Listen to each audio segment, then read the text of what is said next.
If you've ever heard about a 1099 and you're receiving one, chances are you're probably overpaying in taxes and or you don't know all the planning opportunities that you have at your disposal. As hey, you get a 1099, you're a business owner in my eyes, but not just mine, the IRS's eyes. You're going to be filling out additional schedules, reporting income, and it's going to say profit or loss from business. You, my friend, are a business owner. So today we are kicking off the new year talking about, hey, the differences between W-2 and 1099 income. And hey, with all those additional planning opportunities that you have when you unlock the tax code, because now you're a business owner, what other compliance things do we have to worry about, especially now in the beginning of January, now that we are in tax season? Boys, this is where it gets fun. But first off, everyone, just want to say Happy New Year. Hope you had fun and safe holidays spent with friends and family. I know I did. My name is Andrew D'Amico, partner, CPA here at Ledgerly, alongside Mike Abrahamian, also a CPA, our other partner, where we're constantly talking tax saving strategies, how to coach and help our clients build better asset protection, as well as building a roadmap for future and family generational wealth. If any of those things sound good to you, please subscribe to this channel so you can stay in tune and be on the lookout for more free tax game from us. But enough of that, straight to our whiteboard. Real quick and dirty before I talk about these two things is this is a trifecta. On the left side, it's a picture of all of your income sources kind of on one diagram.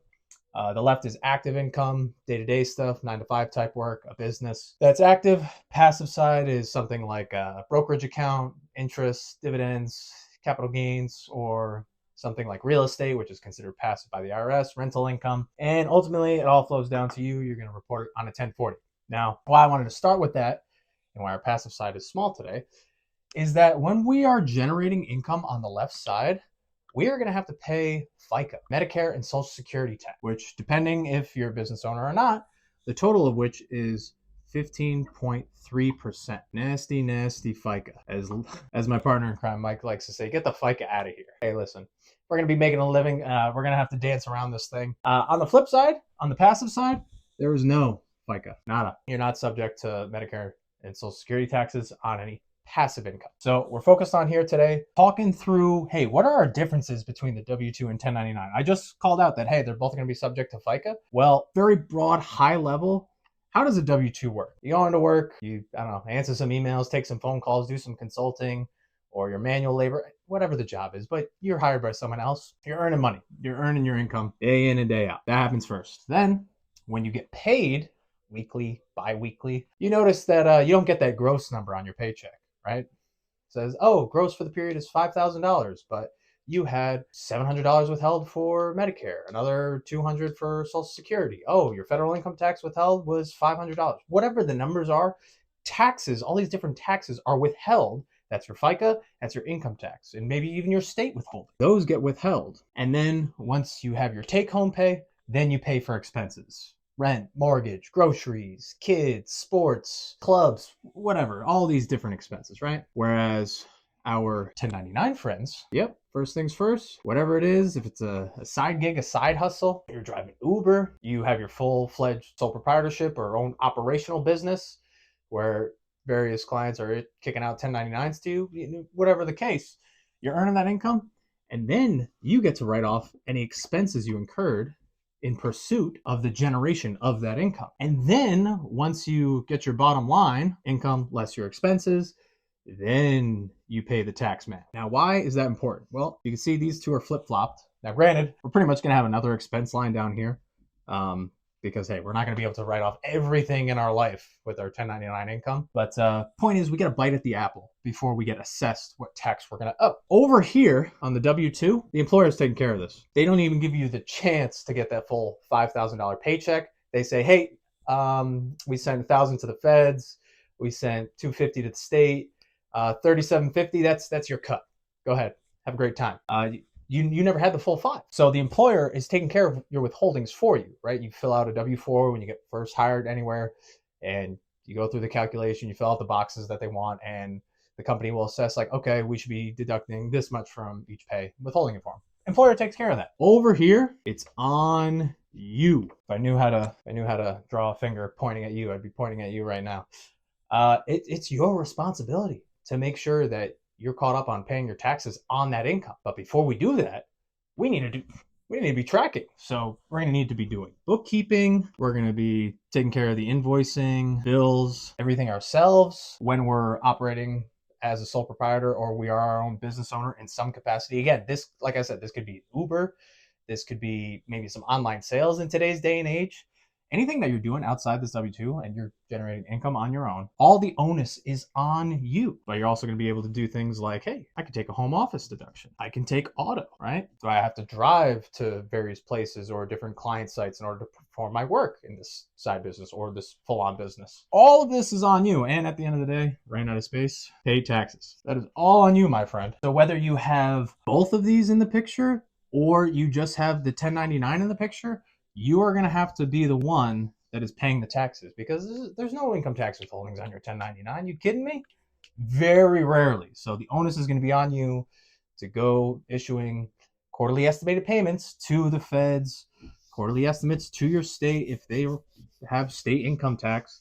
It is all on you. So that's the real main call out of this video, because the last deadline for the Q4 payment deadline is January 15th, which is right around the corner. But how are we going to go pay on that tax if we don't know how much we made, right? Go back to this. Have you been doing your bookkeeping? Do you know what your bottom line is? Do you know that you're eligible to take expenses against that income? Make sure we're capturing all the deductions that you're entitled to before we're telling the tax man, hey, this is how much I made. And then they could assess the tax.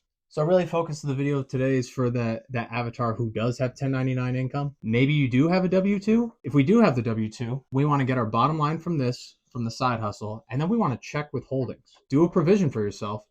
Are your withholdings going to cover this additional income up here? Depending on how good you're rocking and rolling, how much money you're pulling in, could be very likely that those withholdings are not going to cover. So we want to do a provision for ourselves. I'm just going to make up numbers on the fly here just to make this quick and easy. Let's say we have 100K W-2, and let's just assume our withholdings are just going to cover any tax that we have due on this, right? Let's just assume at the end of the day, no matter what bracket they're in, their withholdings, let's call it 20,000, will cover a $20,000 tax liability on 100K. But for this 1099, maybe somebody's pulling in 25K in additional income. That's what I'm concerned about, and that's who this video is for. Because now you say, hey, my 1099 income is 25. You need to go find all your expenses. We need to find whatever this dollar amount is. Let's just say, again, keep it easy. Let's say it's 10K. So now we know our net is going to be 15. This is what we pay tax on. And you can see I left this up here. When you're an employee, your employer covers half of that tax, 7.65%. If it's 1099 and it's all on you, you're technically the business owner, the employer, and the employee. You have to pay this tax in addition to the income tax. Let's assume our homie here is he's filing single and he's in the 22% bracket. That means his income tax is going to be 0.22% income tax, and he's going to get dinged with 15.3%. When you're self-employed, it's called self-employment tax, but it's essentially just the FICA. So these together, if I could do math in my head, oh my God, you're almost at 40%, and I haven't even pulled in whatever state tax rate you have. That gets assessed on this human calculator in my head. Let's just round this down and say, it's about 0.33. This is so terrible. I hope you follow along. Let's just assume, hey, a third of this we're going to get taxed on. That's $5,000 in additional taxes owed. And hey, your employer isn't going to save you here. You're the business owner. You have to go talk to the feds. You got to issue that payment, especially by the deadlines. The IRS, they want their tax as you're earning it throughout the year.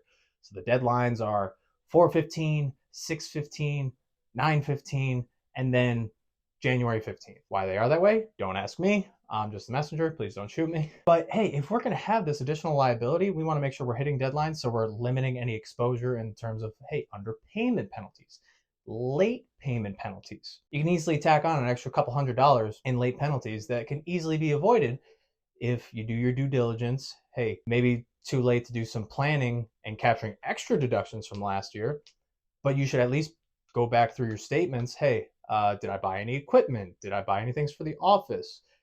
Am I eligible for the home office deduction? How much does that look like, right? We want to try and drive up this expense number, take in an inventory of the prior year, taking everything into account so we could limit this exposure. And then ultimately, hey, Q4 deadline, January 15th. A lot of circles, a lot of highlights, underlines, but I hope you get the message. So if you're generating any side hustle income or self-employed, take an inventory of the estimated tax payments you have made during the year, if any.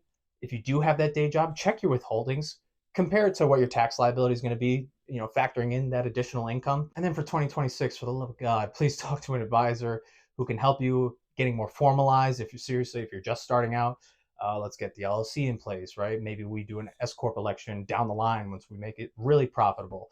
Let's start talking about accountable plans, and hey, maybe we can implement a board of advisors. All these different strategies that are at our disposal, but if you don't know, you don't know. Get in touch with us, or at least another advisor who can help make sure you are squeezing every dollar out of your business to, hey, reduce that tax and keep more money in your pocket to roll out for more strategies, better asset protection, and helping your family grow that generational wealth. If you like this video, please subscribe, stay tuned for more, like, comment your questions, and we hope to see you on the next video.